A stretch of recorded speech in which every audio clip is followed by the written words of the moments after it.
kwa bashasha, lakini na furaha kubwa sana kwa sababu ya ushindi mkubwa walioupata katika mashindano haya. Kwa mara ya kwanza Tanzania katika mashindano ya AFCON tumefikia kwenye 16 bora, na nyota njema huonekana asubuhi.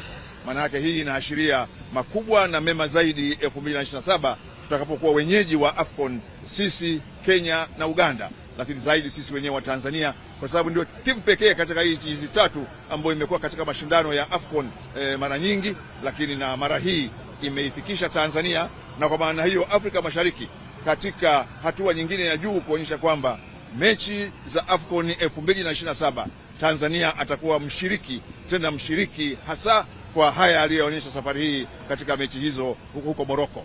Ukiangalia mechi yetu na Nigeria, lakini ukiangalia pia mechi yetu na Morocco, hakika mechi zote mbili tulishinda. Somo kubwa la kwanza ni maandalizi.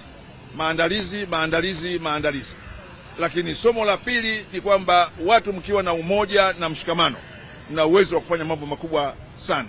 Kwa hiyo katika hali hii ambacho tumejifunza, moja ni maandalizi ya kutosha kuinoa timu, lakini pili mshikamano na umoja wa Watanzania wote kuhakikisha kwamba timu yetu inafanya vizuri. Na ndio maana Mheshimiwa Rais kwa kuona kazi hiyo kubwa ambayo imefanyika, aliamua yeye mwenyewe kuitoa ndege yetu hii ya Rubondo Dreamliner 787 kwenda kule kuwaleta wachezaji wetu, kuonyesha kwamba sisi Watanzania wote tunaungana na Mheshimiwa Rais katika moja, kutambua kazi kubwa ambayo yeye ameifanya, lakini pia kuwapongeza wachezaji wetu, kocha Gamond na timu yote ya ufundi kwamba kazi tuliyoifanya ni kazi nzuri, na sasa Tanzania sio mshiriki katika mashindano haya, ni mshiriki kabisa katika mashindano haya na sio msindikizaji kama ambavyo wengi waliamini.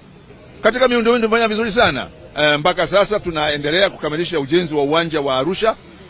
Karibuni tutaanza pia ujenzi wa viwanja vingine vitatu hapa Dar es Salaam vya mazoezi, na tumeanza kujenga uwanja Dodoma. Kwa upande wa miundombinu mpaka sasa tumefanya vizuri sana, na ndio maana sasa pamoja na miundombinu, kazi kubwa ambayo tutaifanya sasa ni kujenga timu ya Watanzania itakayoshiriki katika mechi za AFCON mwaka kesho. Lakini kwa upande wa miundombinu hatuna wasiwasi kabisa. Hivi karibuni tutawalika nyinyi wote kwenda Arusha wakati mwafaka kuona kukamilika kwa ujenzi wa uwanja wa Arusha, lakini pia tutawalika katika matukio ya kuanza ujenzi wa viwanja vya mazoezi, iwe ni Farasi, iwe ni Leaders Club na maeneo mengine. Lakini pia Arusha tutaanza sasa ujenzi wa viwanja vingine vitatu vya mazoezi. Kwa upande wa miundombinu hatuna shida kabisa, na ndio maana tumemaliza ukarabati wa uwanja wa Benjamin Mkapa ambao nao pia utatumika katika mashindano ya AFCON. Kwa hiyo miundombinu inakwenda vizuri, lakini pia sasa uandaaji wa timu kwa ajili ya mashindano ya AFCON ndio sasa tumeanza. Yaani leo tulipowapokea hawa